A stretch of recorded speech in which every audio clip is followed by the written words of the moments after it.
Meet Priya. She has an idea she thinks people will love, a solar-powered, self-tracking smart backpack.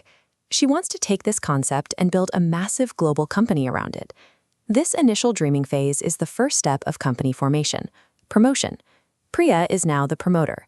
She conducts a feasibility study to prove the idea works. Can she build it? Technical. Can she afford it? Financial. Will it make money? Economic. Once she proves the idea works, she finishes this stage by submitting her proposed company name to the government registrar to make sure no one else is already using it. This entire first stage forces a founder to legally and financially validate their dream. They have to know the math works before they sign contracts or spend real money. Now that Priya has a validated idea and unique name, she moves to stage 2, incorporation.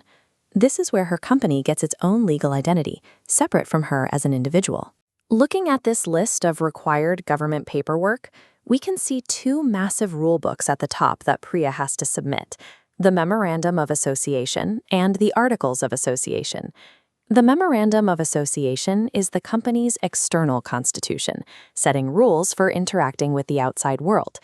Shifting down to the Articles of Association, we find the internal rulebook, setting guidelines for how the company and employees are managed on the inside. With these documents approved and the government fees paid, Priya receives her official certificate of incorporation. That piece of paper brings the company into existence. If Priya were building a smaller private company, she could start selling backpacks right now. However, a public company still has two major stages to navigate before opening for business. Priya wants to build a massive factory to produce her backpacks at a global scale. To afford that, she registers as a public company so she can raise funds by selling shares to everyday people. This brings us to stage 3, capital subscription. To ask the public to buy shares, she issues a prospectus. Think of this as a highly regulated official brochure inviting people to invest in her vision. But looking closely at this textbook excerpt detailing the rules for raising funds, we find a strict condition called the minimum subscription rule. When asking the public for money, a company must secure at least 90% of its requested funding within 120 days. If Priya fails to reach that 90% mark, the funding round is canceled, and all money must be refunded to the applicants. This requirement exists to protect everyday investors. It ensures that a business has enough cash to actually finish what it starts, preventing companies from attempting to build large factories with only half the money they need.